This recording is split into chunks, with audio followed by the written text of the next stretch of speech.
If you have ever found yourself standing in prayer before God and suddenly feeling your body react in a way you cannot fully control, as if something inside you is trying to pull you away from that sacred moment, then what you are about to hear deserves your full attention. Because what may seem like a small, almost insignificant action, like a yawn during prayer, can actually reveal something much deeper happening within your inner life. It is not just a physical reflex. It is not something to simply ignore and move past without reflection. Sometimes it becomes a silent expression of something the soul is struggling to communicate. This is not meant to create fear or guilt.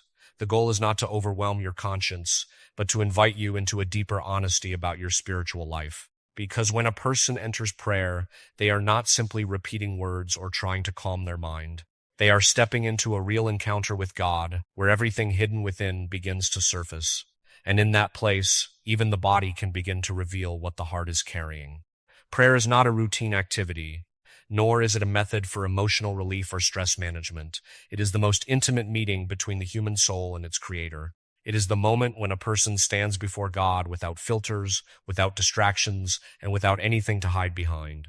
And precisely because of that, it becomes the moment when the inner state of a person begins to show itself with clarity. When sleepiness suddenly appears, when focus disappears without reason, or when repeated yawning interrupts that sacred moment, it is worth pausing and paying attention. Not to exaggerate every detail or fall into fear, but to understand that the inner world of a person always finds a way to express itself outwardly. It is important to be clear from the beginning. Not every yawn in prayer has a spiritual meaning. The body gets tired, life is demanding, sleep is sometimes lacking, and all of this is part of normal human experience. But it would also be naive to assume that everything is only physical. Human beings are not divided into separate compartments where body and soul operate independently. What affects the soul eventually influences the body, and what the body experiences can often reflect the condition of the inner life. Before a person even begins to pray, an entire day has already shaped their interior state. Thoughts have been formed, emotions have accumulated, images have entered the mind, conversations have left impressions, and decisions have slowly shaped the direction of the heart. So when prayer finally begins, it does not start in emptiness. It begins with everything that has already been carried within. The soul does not function like a container that can be filled and emptied without consequence. It absorbs everything it is exposed to. What you see, what you listen to, what you think about, and what you allow into your inner world all contribute to the condition you bring into prayer. And over time, this creates a kind of spiritual atmosphere within the heart. So when someone arrives at prayer after hours of distraction, mental noise, unresolved emotions, or internal conflict, they do not arrive neutral.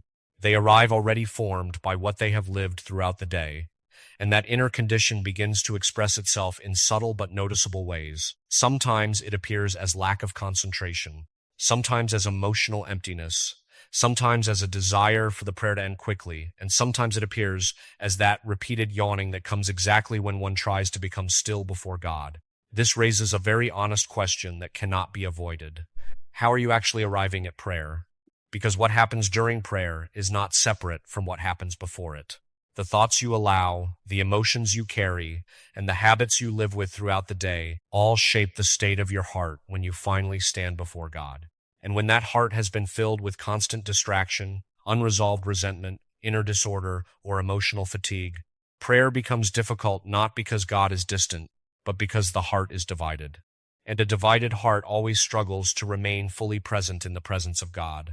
That inner resistance does not always feel like a clear struggle. Sometimes it shows itself as tiredness, sometimes as wandering thoughts, and sometimes as an almost uncontrollable urge to disconnect, to close the eyes, or to slip into sleep, or repeated yawning at the very moment when attention should be deepest. This is where a deeper question emerges. When you enter prayer, are you truly present, or is there a part of you that would rather be somewhere else? It is not an easy question, but it is an important one, because the answer reveals more about your spiritual condition than you may realize. There are people who have turned prayer into a habit rather than a living encounter. The words remain, the gestures remain, but the heart is no longer fully engaged. Over time, without noticing it, prayer becomes mechanical.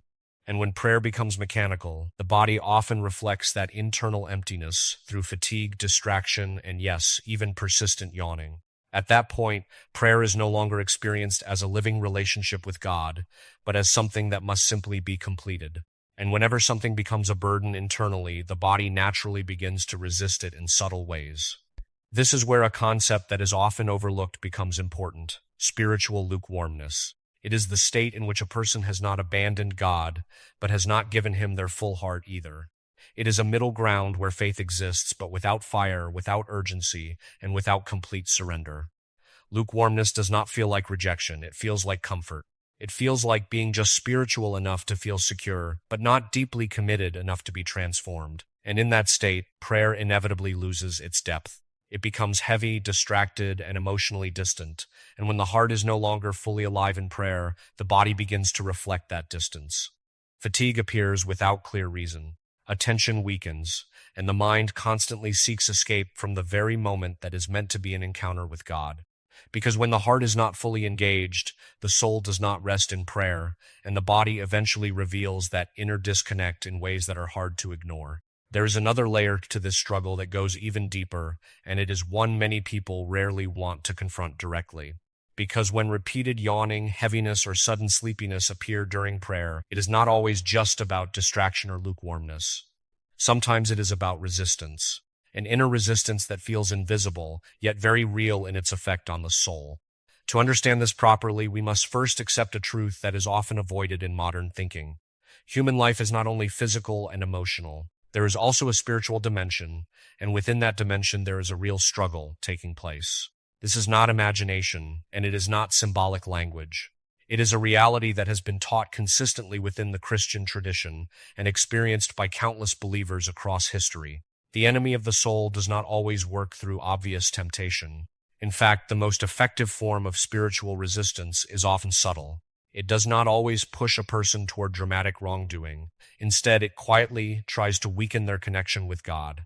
And one of the most effective ways to do that is to interrupt prayer.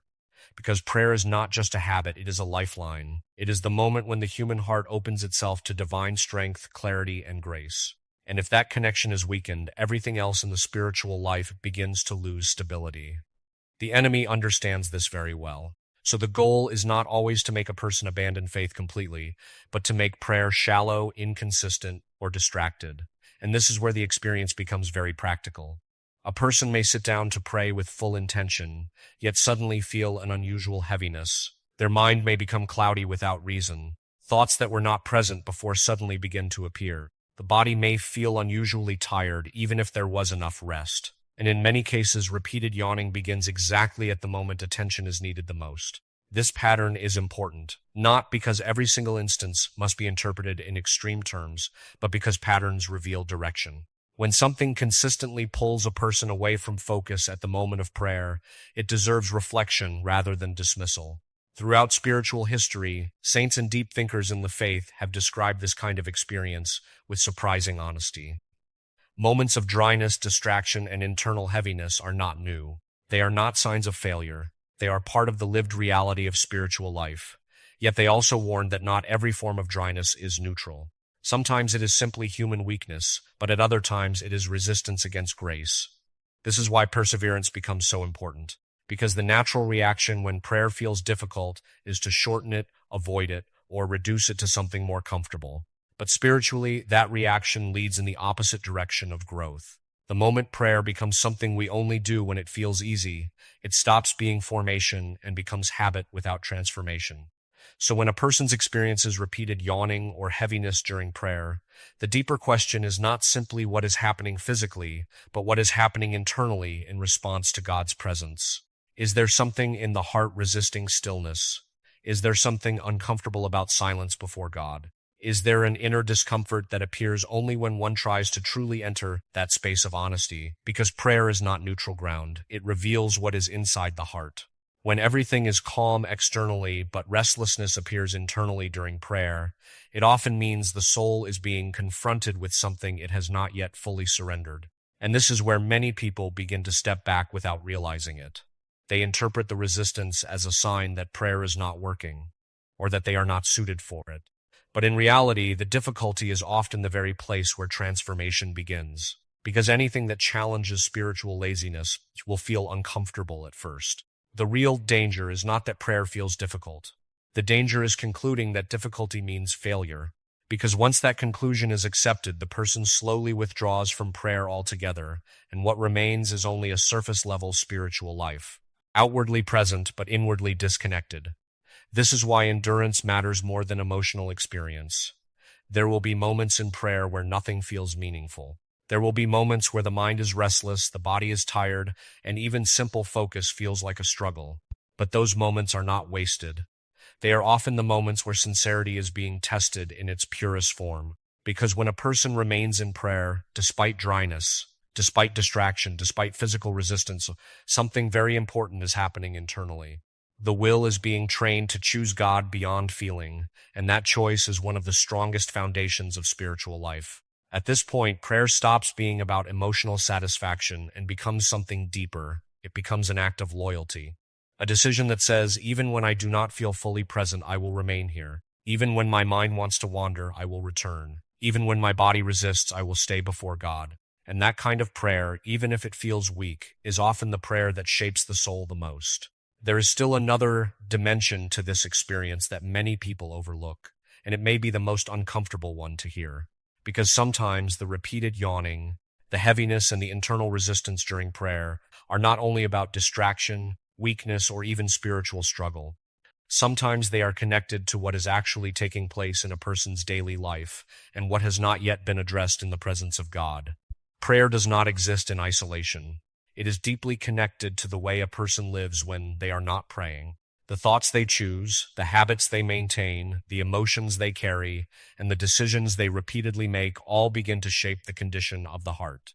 And when the heart becomes cluttered with unresolved inner weight, it does not simply disappear when prayer begins. It enters the prayer with the person. This is why some people experience a very clear difference between their daily functioning and their experience in prayer. They may feel alert, active, and mentally engaged throughout the day, but the moment they enter prayer, something shifts. Fatigue appears, focus weakens, the mind becomes restless, and the body reacts with signs like yawning or discomfort that seem out of proportion to how they felt just moments before. This contrast is not random. It often points to an internal disconnect, a life that is functioning outwardly but not fully aligned inwardly. And when a person steps into prayer, they are stepping into a space where that disconnect becomes more visible. Because prayer has a way of revealing what everyday life can sometimes hide.